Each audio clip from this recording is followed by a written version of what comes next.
From turnstile to turnstile, let's talk theme parks. Welcome to Park Hopper Podcast.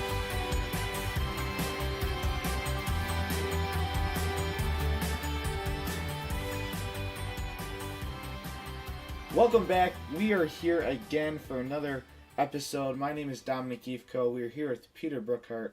Peter, thank you for coming back once again to another episode of the Park Hopper Podcast. You know what, Dom? Thank you.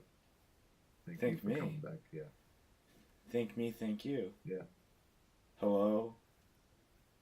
It's me. I've been wondering after all. Did you notice I kept you singing in the last podcast? I did. Just making sure. If you're gonna sing, I'm gonna keep it in. And I think my singing is very good, and I think I'm very talented, and who knows? You might be seeing me on TV soon, maybe in a singing competition. What Dominic doesn't realize is I'm the one who monitors most of the comments, and I just deleted all the terrible comments we got for Dom singing. I bring on the haters. All right, we digress. We're not even 2 minutes into this. We've already digressed. We have an awesome episode planned for you all today. So thank you for coming back. Thank you for coming back. Don't forget we're here every Sunday. If you want to get our taste a little bit early, you can become a patron on patreon.com/parkhopperpodcast and become a supporter of us, and you get this podcast a whole day early, amongst the many fun treats that I'm putting a bunch on this Patreon this weekend because we have our first 2 patrons. So to our patrons, thank you. You guys will be getting in contact with us soon. Yeah, very exciting stuff, and we really, really, really appreciate the support. Thank you. Do our shameless plugs, Dom. You're better at that than I.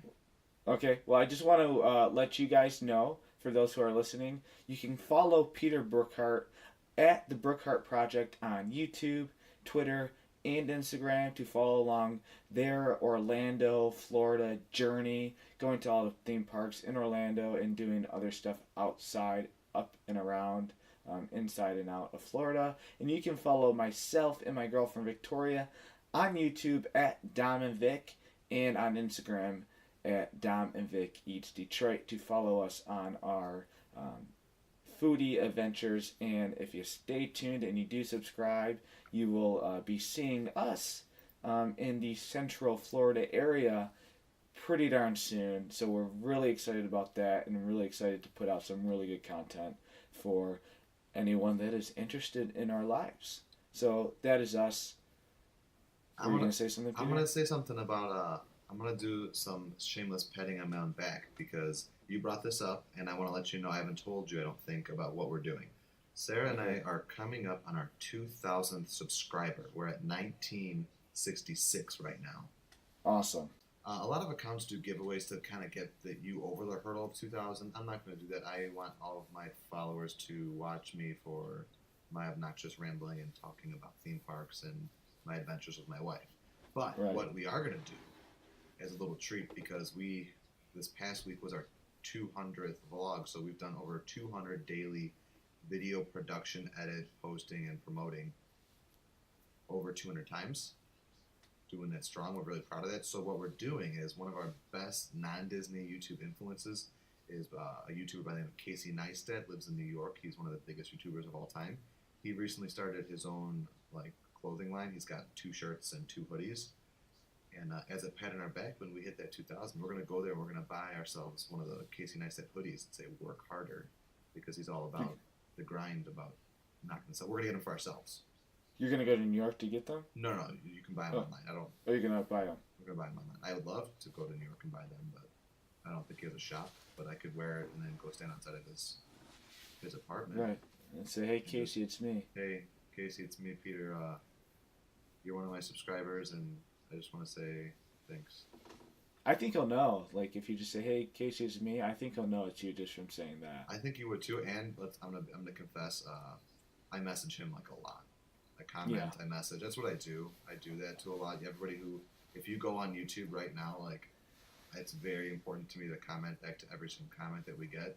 And you can go on any video, the 200 plus that you see, because it's Sunday now when you're listening, and the comments are there. the communications there. But Has he ever responded back to you? absolutely not. Zero. Well, one day he will. I believe it. One day. I But think Peter, he will too.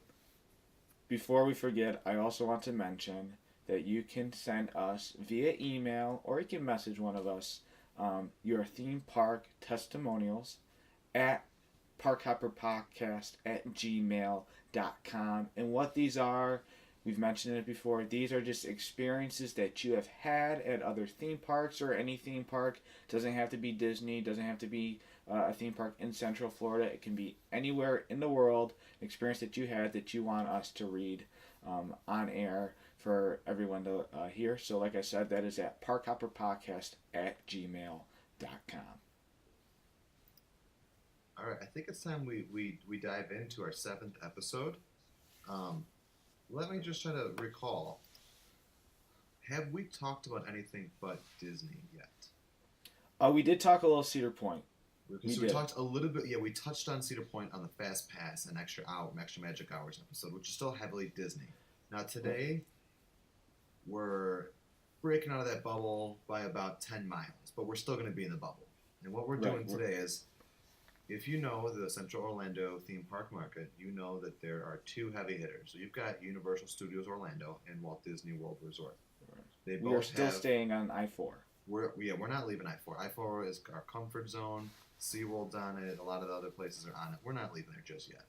But what we have on I-4 is we have Walt Disney World Shopping Center and Universal Shopping Center. So we've got Disney Springs, previously known as Downtown Disney, and we've got Universal City Walk. And what we're doing today is letting you know the nitty-gritty, good and bad of both. Differences, similarities, and I think we should say at the end which one we like more. Right, for sure. And I would even, I know you mentioned it, shopping centers, I would venture off to say Disney and Universal's entertainment districts. That's you know what, I just, in my rambles, sometimes my mind digresses to not as fancy terms. And I don't mean to correct you, I just, no, that's right. I think because it's more than shopping. Yeah, they are entertainment districts, 100%. I mean, you've got For shops, food, bands, movies, everything. Right, awesome. So Peter, you can start out on how you want to kind of take this and how you want to go with it. I think we should kind of set this up in categories. I think we should talk shopping, food, entertainment, and that's how we should go at it. I think that's, so shopping first? Yeah, let's start shopping. Let's start shopping, and I think we should handle this. We're obviously going to say our favorites at the end, but I've only been to City Walk a few times. Don has been there more than I, but my visits have been more recently. I'm going to start off talking about Disney Springs because that is, as everybody who's been listening to the past 6 episodes, I'm born and bred Disney, but I love everything else, but I'm born and bred Disney. So Disney Springs. Disney Springs is vastly larger, I'd say, than City Walk, but it's grown in the past 5 years. It used to be called Downtown Disney. Then Disney said, you know what? Cutting the name, giving it a new theme. It's going to be called Disney Springs, about the old spring villages or towns that would pop up in central and southern Florida around the turn of the century. And so what they've done with it is they put a lot of high-end, I feel, high-end shops. And I think it caters to a degree of high-end guests visiting, and then they also have a good mix of shops in there that you can tell are catering to locals. And when you look at the crowd size at Disney Springs, you go there on Friday, Saturday, or Sunday, it is immensely more busy, and that's because local traffic comes in. But you've got anything from Kate Spade, Sephora, Uniqlo. I think it's the only Uniqlo in the state of Florida. Of course, the World of Disney, the world's largest store. No, second largest store, I believe, because I think the Disney. Yeah. Well, the one in China, isn't there? Yes. That's the biggest. I forgot. So it's the biggest. There's a distinction they give it because it's not a Disney store. Like, it's not branded. Right. It's the biggest location where you can buy theme park merchandise. Right.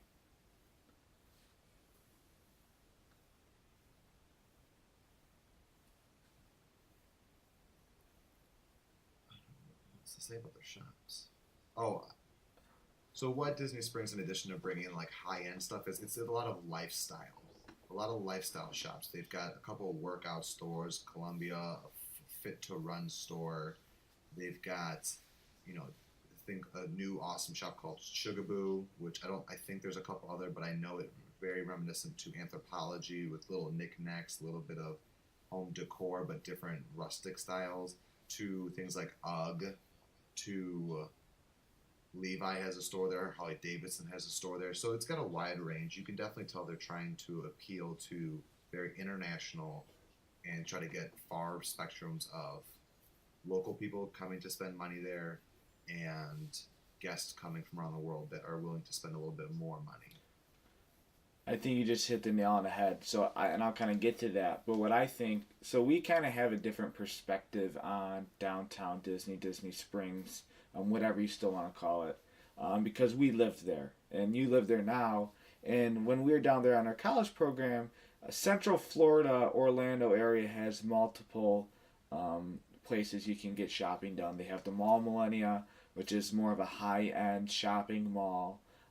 It's a very, very, very nice mall. And then you have the Florida Mall, which is more of your average mall. And then you got the premium outlets. You got one over by Universal, and then you got one right by Disney Springs. And the reason I think Disney did what they did with the shopping at Disney Springs and kind of transitioned it from downtown Disney to Disney Springs is because they wanted to prevent the people coming to vacation to not go to the outlets that are right across the street, and they wanted them to stay on the Disney bubble and shop in Disney, and they don't want people to spend any of their money outside of Disney property. And that's why I think they did it. And I think kind of how you've just said with the international buyers, I think that the high-end shopping is not necessarily meant for the local people like you who live there. That is meant for the people that are, because Disney World is very much an international vacation destination, where Disneyland is more locals, and they know the international people from coming out of country, they're more apt to probably buy the more higher end stuff at these Disney Springs because they might not be able to have these stores in the places where they're from. Yeah, and the cost different. Like I had a cousin who lives in Australia. She just recently moved to the States, but she lived in Australia for 20 years. When she would come in the summer, even living in Australia, she would stock up on higher end things here just because the cost in Australia, because it's shipping from wherever it's shipping from to Australia and different taxes, it's so much more expensive, or it's just not offered. Right. And for us, like all those stores that you name, like the Kate Spades, I know they got a Lacoste, all those jewelry stores, the Under Armour. I everything they got there. Every weekend, new outfits. Me and Sarah, I would go in there buy Sarah a bunch of new Kate Spade dresses. It's just what we do. Well, we got all those stores at our local mall, so we don't necessarily to go to Disney to shop at those stores. I wouldn't do that because I already have them. If it's something Disney themed, like you might go to say, you go to Kate Spade for Sarah. Yeah, they might have Disney themed Kate Spade stuff 100%. That you might want that you can't get at your local mall, local Kate Spade store. Correct. So give me I haven't dived too much into the stores because I go the few times I've been to City Walk. It's been in the evenings for specific things. What can you say about the shopping centers of City Walk?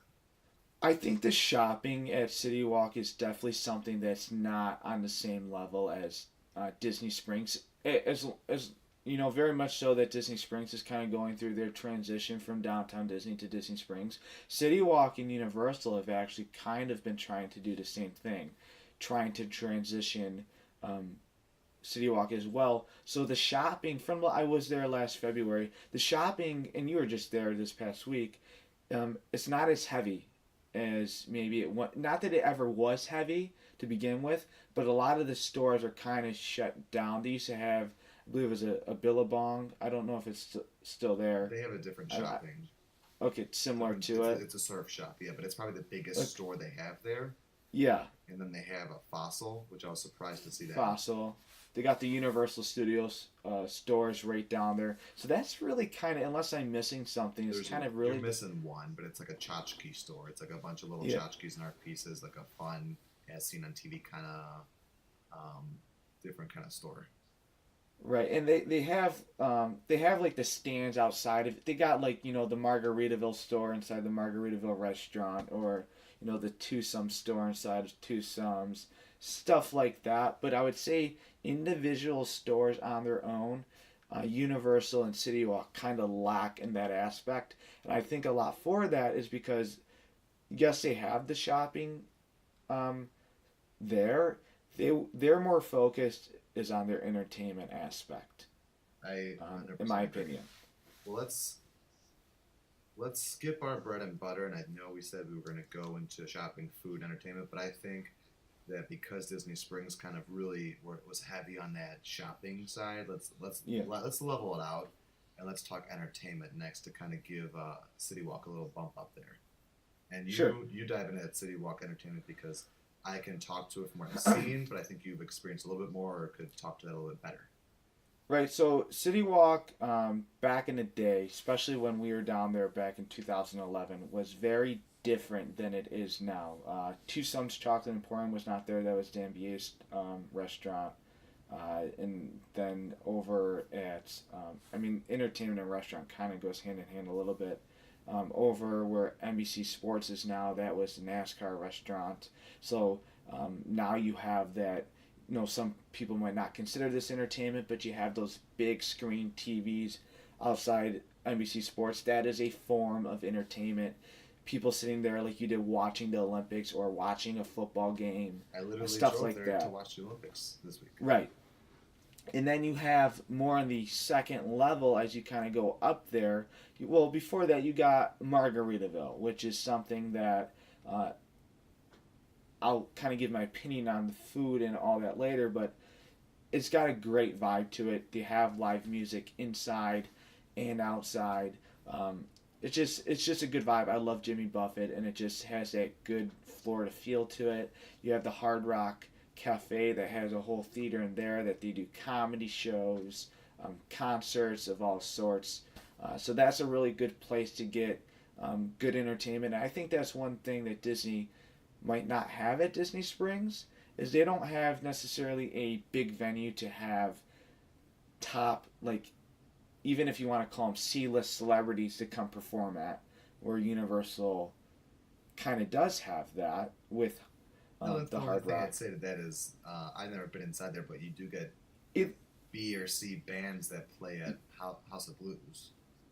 oh yes, yes, you're right. They do. I am corrected. But I definitely think that from what I've seen, the way Universal markets that is that Hard Rock is probably a much nicer venue. But I do know like Sarah and I are going to see Andrew McMahon, who used to be in Jack's Mannequin in May, and on his website it's advertised as his Orlando stop on his tour is House of Blues. House of Blues. Yeah, but Okay. he's not like he's not selling out Madison Square Garden or anything. Right. But they still get some in there. But I definitely think I'd still give that notch to City Walk Right. for that because And then, the whole atmosphere. It's a giant. It looks like a giant coliseum outside of it. right. For sure. For sure. And it's just it basically is it's the biggest building in City Walk if I'm not mistaken. And then over by the water on the opposite side, right across from Hard Rock, you kind of got that stage that they kind of have right up against the water. I've known they've filmed the Ellen show there quite a few times, so they'll do Jimmy stuff like Fallon. that. Jimmy Fallon was filmed inside of Oh, okay. Universal Studios in one of the sound stages. And then as you kind of go up from Margaritaville, you have all those kind of dance clubs, bars. Got the Bob Marley. I never see anybody in there. Are you? Any of those bars ever. I Every saw time I've been there.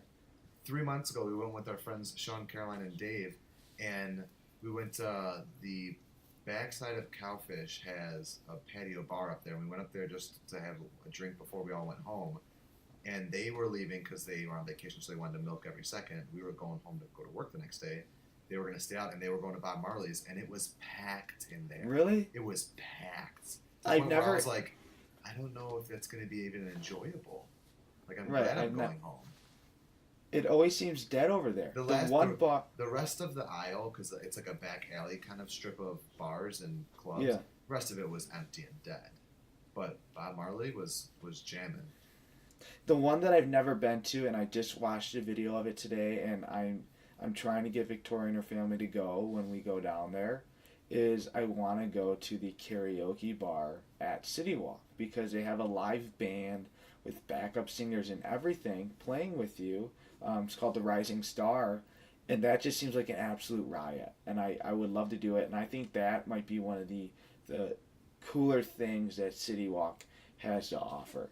One of my friends who I've mentioned to you before, my friend Scott, I worked with him. He worked in both Disneyland and Disney World and Yeah. Six Flags. He did that experience. He did the Rising Star, and he loved it.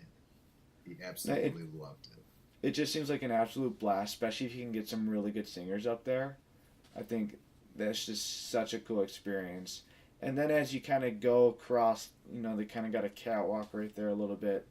You got, the AMC movie theater. You just experienced that the other day, so you can go watch movies there. I know they've done when we were down there on our college program. They had the Rocky Horror They still Picture Show. I believe they still do that every Saturday night. Okay. It's like a thing down. If you don't know Rocky Horror too well, it's a thing to do that. Like I've never seen the movie. It's big in like the culture of Rocky Horror to do that on Saturdays at midnight, and that's what they do that Saturday midnight showings. It's supposed to be really awesome. Drag comes out. If that's what you like definitely go try it out. It's a big thing, and it's done very well from what I've heard. Okay. I'd love to go. We just haven't had a chance yet. So I know they do that, and then also entertainment wise at City Walk is they got the horror putt-putt courses. And that is something that I've not done personally, but they do look very cool. Have you done it before? We were supposed to when two of our friends, I thought you did. we were supposed to when Katie and Megan were in town, but Okay. it was pouring rain and cold the night that we were supposed to, so we just went to Cowfish, and then I think we went to Disney Springs or Saratoga Springs afterwards. Okay. It does look something that's very, It does look very fun. very fun, and it's very themed very well from what I can tell from the outside. Cartoony and almost like Simpsons style, Right. cartoony. Right. It does look very like Universal Yeah. esque. So you kind of got those things, and the one thing that City Walk, I would say that's different as we kind of touch on Disney Springs is very more adult centered. Yeah, Than I feel it. 100%. And it just, like, and I take that back. Not necessarily adult, because Disney Springs has a lot of adult stuff. More clubbish dancing, and that side of the adult thing. Where or Disney Springs, we'll get into that, but it's adult, but more fine dining, Like just adult entertainment, like more I don't want to say classy. I think that's the wrong word, but more. No, it's just a different style of elegant. entertainment.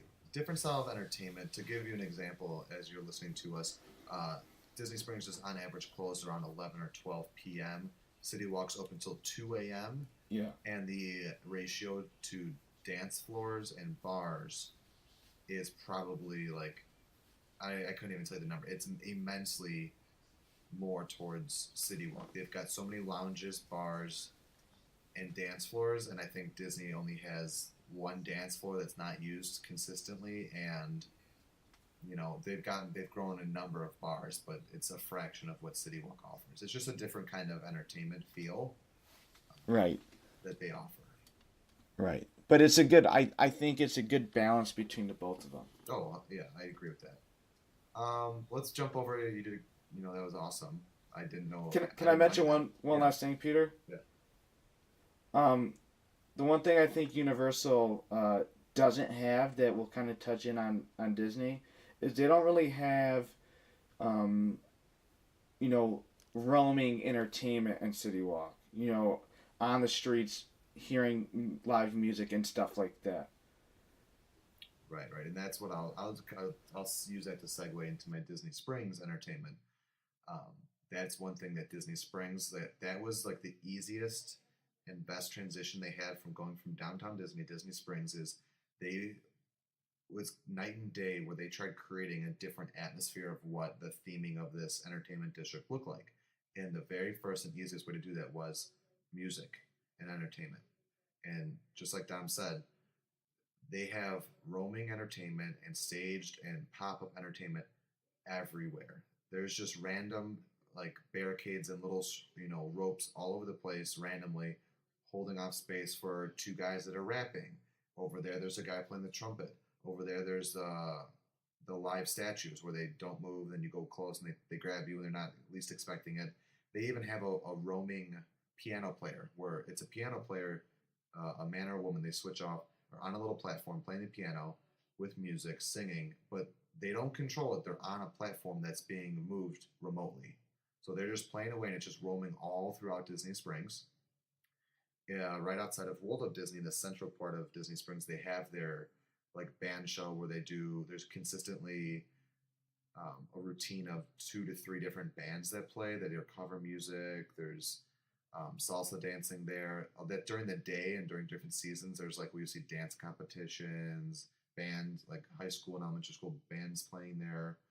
That's kind of like your catch-all for the entertainment. But then they've got a smaller section closer to the boathouse where anytime that they've got more than one band playing, they'll have one in the center stage and one in that little bowl that they have. But they get very unique. Like, I don't even know if I told you about this, Don, but I'll never forget Sarah and I were at Disney Springs right before like Halloween, maybe 5-6 days before Halloween. We're walking past the living statues, and all of a sudden we hear a drum line, and we look over, and out of like a doorway that was like for cast members to come on stage is a small 5-person drum line, which was awesome to begin with. Cool, like it's awesome to see live drum lines like that. But they weren't just a drum line, but because it was right before Halloween, they were zombie drum line.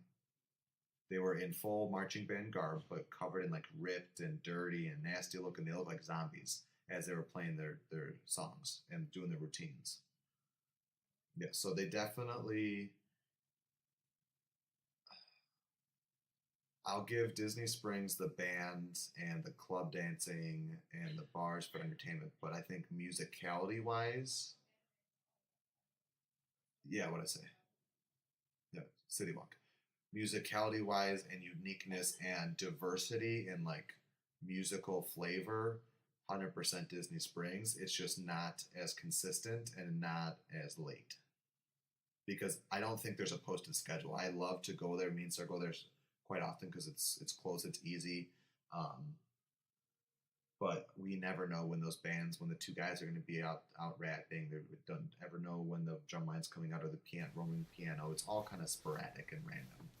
Right. I think Disney Springs both have a very nice selection. They're both completely different, and I think that's great in their own way because they have to be. You know, they're competitors, and I think where Disney Springs comes in mind is very much a more laid back, strolling, let's just kind of walk around and explore, where City Walk is a place where, you know, I want to go, I want to dance, I want to have some drinks, that's what we're doing type of place. You know what you want to do when you go there. My opinion. I think that's a great observation of it. Now, here's the part that I think will be interesting because I kind of figured we would. I knew what each of us were going to say about these last 2 sections, but I'm interested about food. That's my favorite part. It's the best part, to be honest. Like we all know that. If you've been listening to Park Hopper podcast, one thing is that nobody wants to know our cholesterol scores because food's our game, food's our life. Right. I don't know where to start because I'm overwhelmed. Because I want to talk about it all. You get going. I'll get going. So I'll start with City Walk. Like I said, City Walk is going through a revamp. They got rid of, you know, the NBA restaurant, the NASCAR restaurant. Emerald's was just announced that that's bye-bye. And so they've kind of, you know, starting to do their own thing. They reopened, or not reopened, they opened up their own, a few years back, their own Mexican restaurant that is Universal ran. They have, they created everything. And is that Antojitos? Yeah, in Antojitos. I didn't know that was Universal. That is a Universal restaurant. That's awesome. Yeah, they got Cowfish, which is, in my opinion, one of the, like, it's just so different with that the So burg good. sushi and Yeah. you know the sushi that's like actual like real food components like the cheeseburger sushi, the filet and lobster sushi, the barbecue sushi. Everything about it is just very very cool. And shout out Uh, to Megan and Katie from Swish and Flick podcast because they dragged Sarah and I there, and I would have probably never chosen to go there for a long time. And I am beyond happy because everything Dom is explaining, 100% fact. it's awesome and I really really enjoy it. Then you got Tucson's Chocolate Emporium, which is just like it's like a steampunk chocolate restaurant. Everything on their menu has a chocolate component to it, some way or another. Whether it's a burger with chocolate covered bacon on it, chocolate martinis my dad had and loved. Their milkshakes are so over the top, look very cool, taste good as well. I have not been to NBC Sports, but that's kind of like the ESPN zone at Boardwalk's competition. I, from what I heard, NBC Sports does a lot better job than ESPN does. I haven't been to eat inside there at all, but I've seen the outside and the I've presentation of walked what I've through it. heard. It to me, this is one of those things that's gonna be like, oh, Peter Disney. I don't think it'd be hard to beat ESPN zone. Yeah, it's just I think ESPN's ran its course. I think it has, and I think that either needs to get shut down and replaced with something, or they need to do a serious revamp of the style, the theming, and the whole culinary program. Yeah, I think the ESPN is good because I think Disney does need like a sports Yeah. Well, bar, and they're I think that's a getting. good spot. I wouldn't be surprised if they're rebuilding what used to be Disney Quest that's turning into the Let's- NBA experience. Yeah. I wouldn't be surprised if there is a food component to that. in Oh, some I'm sure manner. there is. And so maybe I'm they'll sure. wait till that opens, and then maybe they'll close Close that ESPN down. Zone. If that comes to fruition, you heard that first on Park Hopper Podcast. You did. Sign us up. So where did I miss? You got the NBC Sports, and then you kind of got more of your quick service sandwich places with Bread Box. It's BK kind of like Lounge. Earl Sandwiches competition. Then you got the BK Lounge. You got the Panda Express up there. You have your Starbucks and Bob Marley and stuff like that, Margaritaville. And I think everything Universal has food wise, they've really stepped up their game. There really hasn't been. Well, I'll give here's an honest opinion of one restaurant. Um, And taquitos. Antojitos. I've been twice. First time I went, food was not bad. I really liked the inside of the place. I liked the musicians there, and I thought everything was good. And the second time I went there, the service was absolutely horrendous, and that's actually happened to me at Cowfish as well. I've been there a couple times. Food's great, and the service has been absolutely horrendous. And I don't know if it's a City Walk thing or what. Love the restaurants. I think the service needs a little bit of work. Mind you, could have changed, and it could just be a one-time thing. The service could be great, and I just got unlucky. I don't know. That's why I always give places multiple chances, but that's just from my experience. I'm going to interject because ironically, I've only been to City Walk a few times, but I've actually gone to eat at both those places that you just referenced. Okay. Antojitos, phenomenal food, phenomenal drinks, phenomenal atmosphere, everything. You can definitely tell it used to be a club because there's a lot of space in there. Yeah. There's a second floor. I like the live mariachi band. The service was okay. I'd give them a good rating just because they were trying to battle. They sat us right by the stage, and he was trying to do a lot of his service, aspects to his job, Yeah. while the band was playing. When you have a giant loud mariachi live band playing, and you're trying to take orders or explain or do a show of making guacamole in front of you, that gets difficult. But I think the service was okay. My Cowfish experience was good. So the food was good. The food was outstanding. I got the burger Okay. sushi, burger sushi. Yeah. Got that. We got an appetizer. I forgot what the appetizer was, but it was delicious. It was like a Megan and Katie special that they always get, I think. And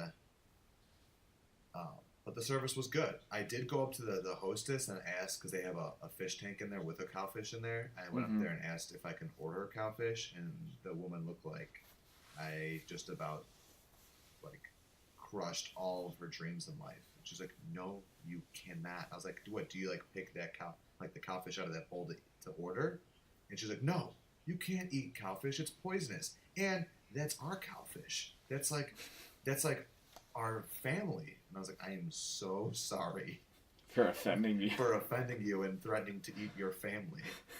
But the service I thought was good. Yeah, I remember the Antojito service being worse than Cowfish. Cowfish was just kind of, it just wasn't the best service. But Antojitos, I remember it was, like, they forgot to bring out all of our food, and then when we got our food, it was ice cold. It just wasn't the best. I would give it another chance. I wouldn't run back, but I would give it another chance, because that's just the type of person I am. So that's kind of my experience on the food. Oh, they got a Bubba Gump. City Did you Walk. say that? And they got Bubba Gumps, and I have been there. And that Bubba Gumps, if you're not familiar, is a Forrest Gump themed restaurant. Food's not bad, but it's your typical Do you have chain Bubba Gump type. in Canada? Well, I don't live in Canada. I live in Michigan, a half hour from Canada. Well, It is. well, We don't have a Bubba you Gump live by in us. No. Detroit. It's basically. It's not. It's not Canada. Anyway. But do you have one there? We don't. See, I don't like. Let me know and leave a comment down below if you have a Bubba Gump or Margaritaville. But I have a hard time, and it's probably just a bias of mine growing up in Chicago. I grew up and there's a Bubba Gump and a Margaritaville at Navy Pier in Chicago.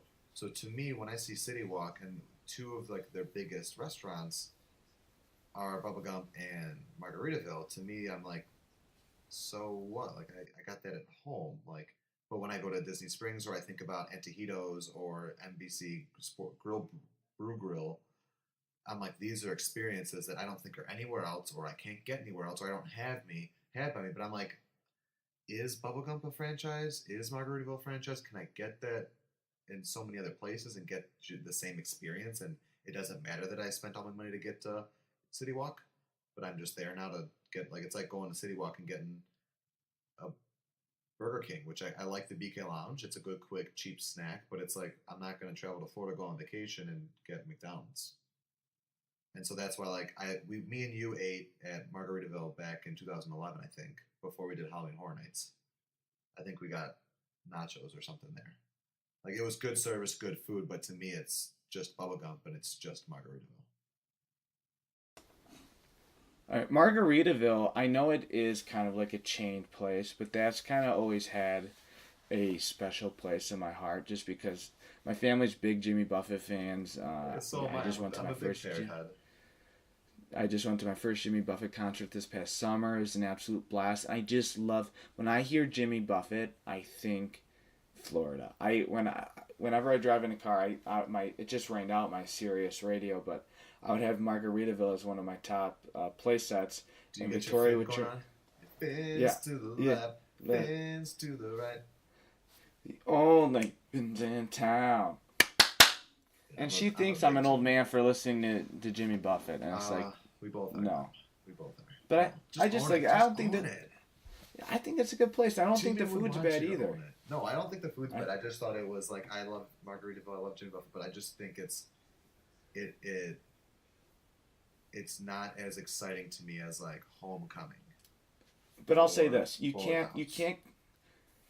compare the Jimmy Buffett. Bubba Gump's I think is just an average restaurant, but you can't compare neither Margaritaville or Bubba Gump's at Universal to the ones at City or at the ones at Navy Pier, because the ones at City Walk are full blown regular sized restaurants, where I think the Navy Pier those are more like airport restaurants. Okay, I give that to you. I'll give You get what I'm saying? Yeah. Because they're smaller- more like small small, versions, like something you might see in an airport. Yeah, I could debate the Margaritaville, but I'll give it to you. The Bubba Gump 100% small version of it, but Margaritaville maybe not. I don't remember walking. I remember looking through the window, and it just seemed like a It's just really deep. small place. They're narrow but deep. But I brought them up, so let's go 10 miles down the road again of I-4 and hop off the I-4 exit and get into Disney Springs. Let's talk I a believe little it's bit of food. exit 75. I should know. 76. I drive past it literally every 76. single day. I drive it every day past it to go to work. So Yeah, do you know that side digression? Do you know when I come home from work, I actually get off on the ESPN exit, the Wide World of Sports exit, and I drive through a Disney World gate, you did tell me that. through past Art of Animation, past ESPN Wide World of Sports, past Animal Kingdom, and I turn at Animal Kingdom Lodge to get off property again. But it's easier. It's less traffic to go through property than to go south of property. Gosh, It's you wild. live such a hard life. It's You get to wild. go through Disney on your way home from work every day. I tell you, Must it be helps. rough. If I have a rough day at work, I'm driving home, and then I see that big arch, and I'm like, oh, puts you in perspective, you know. Yeah, must be rough. I'm looking It's at not. snow It's outside. wild. Hey, it's 45 degrees today, and I went outside with no shirt today. True story. Nice. It felt like summer out there. Don't ask me what I did. Yeah, I already know what you did. What I did. You just going hanging out at the resorts. It's an everyday thing. Hey, Peter, what are you doing? I think we might just go ride Space Mountain for the night and maybe just go have a Mickey Premium bar. Tomorrow, I think we might go sit at the wine cellar at Epcot. Do you guys hear the You know, resentment? nothing big deal. Nothing. I think we might go to the DVC lounge, have a little cocktail. Hey, you know, you've crossed the line. Don't touch my DVC lounge. I'm just telling you, that's how it comes off. You know, we're gonna go to Disney Springs, you know, maybe get a free Ghirardelli's chocolate, you know, just listen to some music, you know, just a really relaxing, no biggie night. Hey, I'm sitting right now. I'm in what could be your rentless bedroom. That's 80 5 it minutes was away from 80 Disney. It was 85 degrees today. Yeah, you're making me angry. I'll be there in a week and a half. And you're gonna leave after a week. But this room Yeah. right here, I'm pointing at the ensuite bathroom that could be yours for free. Yeah. Food, Disney Springs. Well, I'm gonna be taking a ton of photos and video. I'll tell you that. Disney Springs has stepped up their game in They have. food. And I didn't know They have big time. big time. And they're adding more. There's 2 more restaurants that still need to open up. Yeah, I can't even keep track with all of it. I mean, we've got the Boathouse, which is seafood, delicious, full service, almost like fine dining, but steaks. Do they have steaks too or no? The Boathouse? Yeah. Yeah, it's a They're seafood owned steakhouse. by Gibson Steakhouse, which is one of the best steakhouses in Chicago. Right, and we kind of mentioned all that, I believe. Yeah, we did On our before last- with our table services. So some of it's going to be double dipping. But then you've got Homecoming, which we talked about. New additions, which we didn't talk about, is the Edison, which is it's like a more normal. It's people compare it to Twosomes because it's kind of got a steampunk, but what to me it is, it's less steampunk and it's more 40s flapper era basement grungy restaurant with, I mean, there's gears involved and there's pistons and theming, but it looks steampunk, but it's more of like that 40s underground restaurant speakeasy kind of. They've got, that's controversial because they've got a contortionist, an aerialist, a burlesque show in the evenings, but kind of like your normal. They don't get too crazy. It's you've got normal fare with some little twists on it. They've got unique appetizers. They don't kind of stretch the boundaries too much. But then we've got a new Italian full service restaurant, Maria and Enzo's, which is themed after like 50s era flight attendants and pilots about traveling around the world. Haven't eaten there, but I've heard wonderful things. Then there's a new bar below that called Enzo's Hideaway. So it's below Maria and Enzo's. It's Enzo's Hideaway, which is like a speakeasy. We went there for drinks. Great drink menu, great service. We made friends with one of the managers. Talked to her for like 45 minutes. I'm disappointed in food- that, though. I know, because it was supposed to be Waltz. Yeah. Yeah, so Wasn't it supposed to be like a Neverland type bar? it was going to at be first? like Neverland, but it's supposed to be like Waltz, Hideaway. But what happened is, so Disney Springs, the shops are not owned by Disney, most of them. A lot of the restaurants are not actually owned by Disney. They're managed by different companies. And the Edison, Maria and Enzo's Hideaway, Morimoto, which is a Japanese restaurant, Mhm. are all owned and managed by a third-party company that strictly does restaurants. And because of that, we talked when we made friends with the manager, they were going to call it Walt's Hideaway. Walt's name was supposed to be involved as his kind of speakeasy. The third-party company couldn't negotiate the rights to the name with Disney. Okay. So I think it had every intention on being that way, but I think when at So whatever I did- point at whatever point Disney said, you know what, we're not going to own and run this, we're going to have a different company own and run this. That's when that right to the name was kind of lost. But they do a good job. At least it's Enzo's Hideaway, which is below Maria and Enzo's. So it's like Enzo's running his restaurant with his wife, and then when he gets off work, he goes down to his speakeasy hideaway with all of his pals. No, I think it looks beautiful from what I've seen in video and photo. I I heard just the think food is okay. I heard it's selfishly, I think if you could have had a real cool like speakeasy Walt Disney themed bar, that could have been really, really cool. That would have been Disneyland level. Yeah, that Like, could have been awesome. Disneyland fans would have been mad. Right. And then you've got some other classics, things that age old things. You got Starbucks there. You got actually two Starbucks at Disney Springs. You've got Earl Sandwich, which I've never had the silly sandwich place at City Walk, but it's not going to beat Earl Sandwich. You've got Wolfgang Puck Express, which is still open. Dom talked about that last week or 2 weeks ago. You have a new favorite of mine, Deluxe Burger. Deluxe Burger, which is delicious, and they've got a Blaze Pizza, which is a franchise, but still very good. But Deluxe Burger is amazing. They've got a sprinkle shop called Sprinkles, which I don't know how many there are, but there is one in Chicago. So I'm not as thrilled. One in as Los many people. Angeles. One in Los Angeles. They're opening up. They're building. I forgot what style of food. I think it's Latin food. They're building a new restaurant. Wolfgang Puck is also rebuilding a new full service.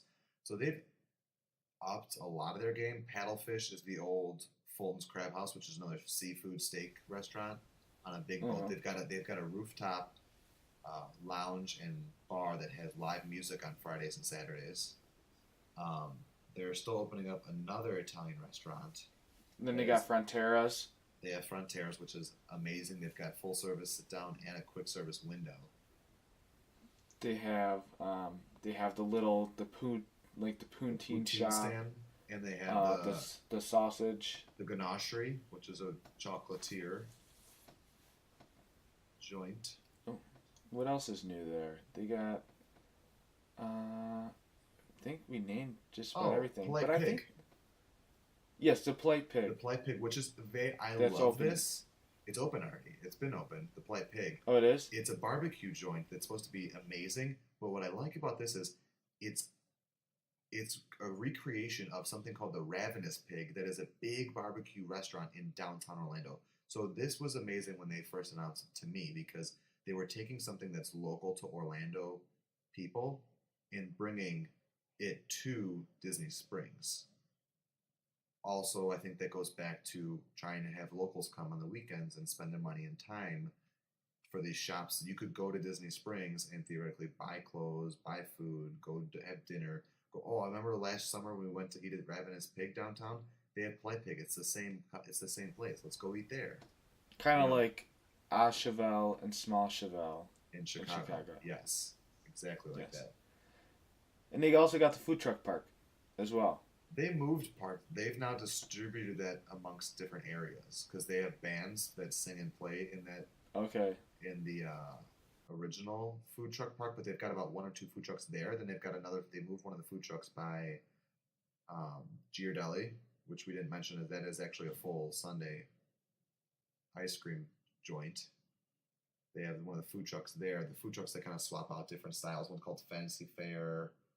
I think one does tacos. They just have a lot and a big variety, and they've really upped it. And what's great about that is you've got amazing quality, quick service, small and medium sizes with Earl Sandwich, with poutine, with all those things. Then you've got an amazing selection of diverse sit-downs. Raglan Road, can't forget the classic. STK. STK, haven't eaten there, but it looks like a downtown Chicago steakhouse. And you want to know, can I kind of backtrack a little bit to the food truck park? That was something when they announced that, I was so excited for it just because I've kind of involved in the food truck industry in Detroit. But it was a letdown because it's just Disney-themed food trucks. I wanted Orlando-themed food trucks, people that have food trucks in Orlando coming in, parking in Disney, and serving their food. Or kind of like what they did with Polite Pig.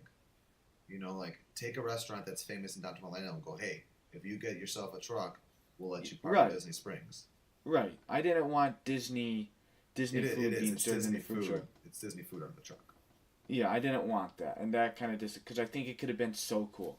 Not that it's not. I haven't eaten off it. I just But the expectation, there was a higher bar set. yeah, for sure. And one other place that we forgot to mention in the entertainment area, but also I think people would be shocked to hear this because I think they got actually pretty good food, and that is Splitsville. Oh yeah. We forgot the names on front. They got the bowling and the Bowling. pool tables, And they have live music. live music, almost every night. but their Upstairs food and is actually downstairs. very Yeah. good. And Paradiso 37, which usually has live Yep. live singers and really good Right. food too. I've been there once. Now, this is just a side aspect that I have to point out. Don't know, you can call me biased, but something that Well, let's people not- should I'm sorry, never mind. Finish. something Sorry that about that. people should know. This is something that people should know when they think about going. Should I go visit Disney Springs or City Walk? I think you should visit both, but just something so you know. You're driving. You have 2 surface parking lots and 2 or 3 towers to park in, parking garages in Disney Springs for free. You want to go to City Walk, you're paying $20 to park in the garage there, just to not even to go into the Universal theme parks, but just to go on City Walk. They did change it. I should give you that. After 5 p.m. during the week, it is free. But if you want to go there during all day on the weekend, like you're paying to park then. And I think the reason for that is because City Walk, like we mentioned before, it's not so much for the shopping.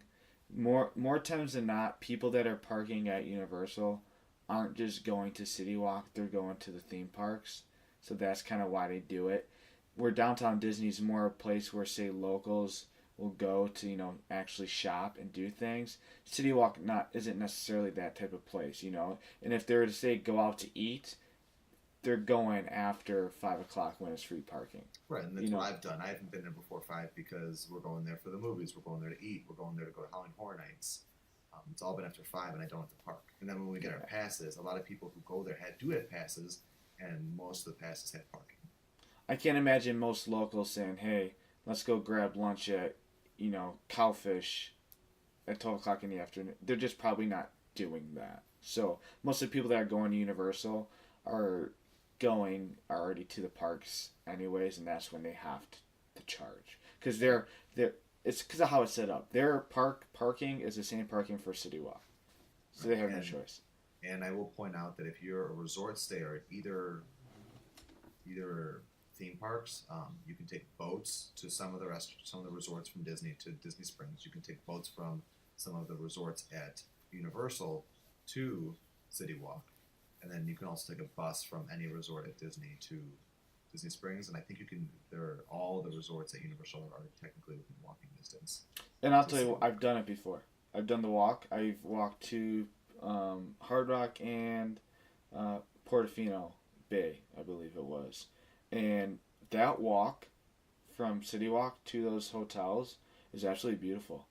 Nice. Like, I'll be honest, it's nicer than the walk from like Disney to Saratoga Springs or Disney Springs. We were just talking when we were at City Walk the other night that we want to go walk on the lobbies and grounds of the Universal. They're beautiful hotels. Resorts, because I'm a huge hotel snob because I used to work for Marriott and a JW Marriott in Chicago, and I studied that and looked at that for 3 years. It was my life. So I really like to look at those, and I know most of them are owned and operated by Lowe's hotels, and they do great work. Yeah, they're very nice hotels. The Hard Rock was very cool, very nice pool. But the water at City Walk, kind of going to the hotels, I think it's obviously dyed water.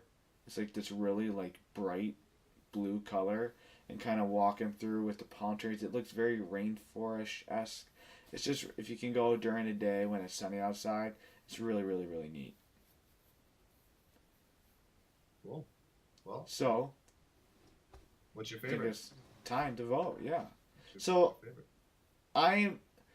I think this is a very unfair vote, in my personal opinion. After our discussion, it's not fair.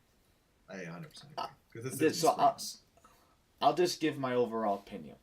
okay, who do I think's better? I think Disney Springs, for many reasons, is the better place, but that does not discount City Walk at all because I think City Walk is absolutely incredible. And I think they're two completely different places. You And can't compare them. right, and You I can like, compare things at them, but you can't compare them as a whole because they're just two completely different places. and I think to a lot of people, and if you're listening to us, you might be part of that group. I think they're good complements. I think Right. you can go to one and have experiences that you're not going to get at the other, but still enjoy both experiences. And I've heard from, see now, if you want to kind of go out to California a little bit, just a real quick sidebar.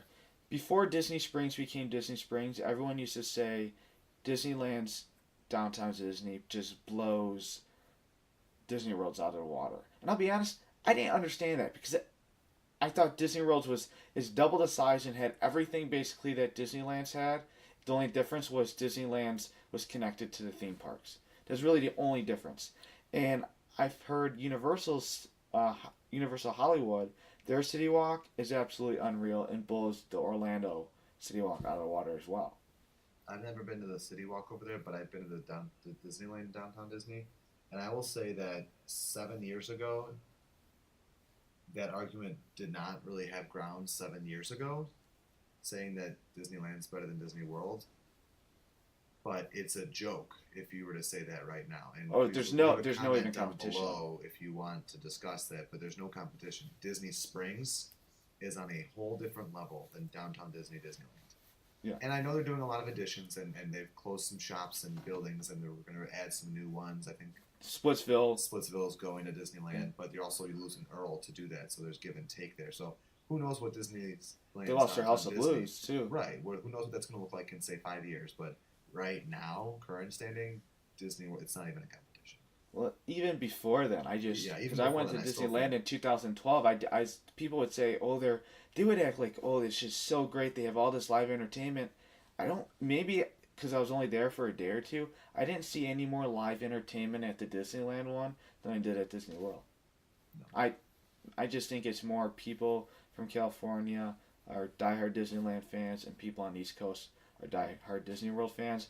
I like to consider myself a very open-minded when it comes to everything, and I'll give my dislikes and likes when I feel it's warranted.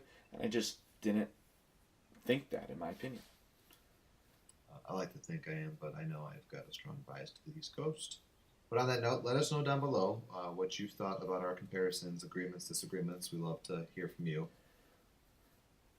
Right, and I just want to, before we end this episode, this is episode 7, I believe it is, Peter, Correct. so that's very exciting. This is something that you probably thought I'd last one episode and then quit, but I'm still here ready to go. No, this has been a lot of fun. I really like this podcast. But I just want to mention again that you can, I will say it every single time, email us at parkhopperpodcast@gmail.com and tell us your theme park testimonials. We really want to hear those, so we're very excited about that. You can follow Peter and Sarah at the Brookhart Project on YouTube, Instagram, and Twitter to follow their journey in Orlando. And you can follow myself and my girlfriend Victoria at Dom and Vic on YouTube and at Dom and Vic Eats Detroit on Instagram. I just want to thank you again for listening. We appreciate all the love and support, and we love doing this for you guys, and we have a really good time doing it. And until next time, this is the Park Hopper Podcast.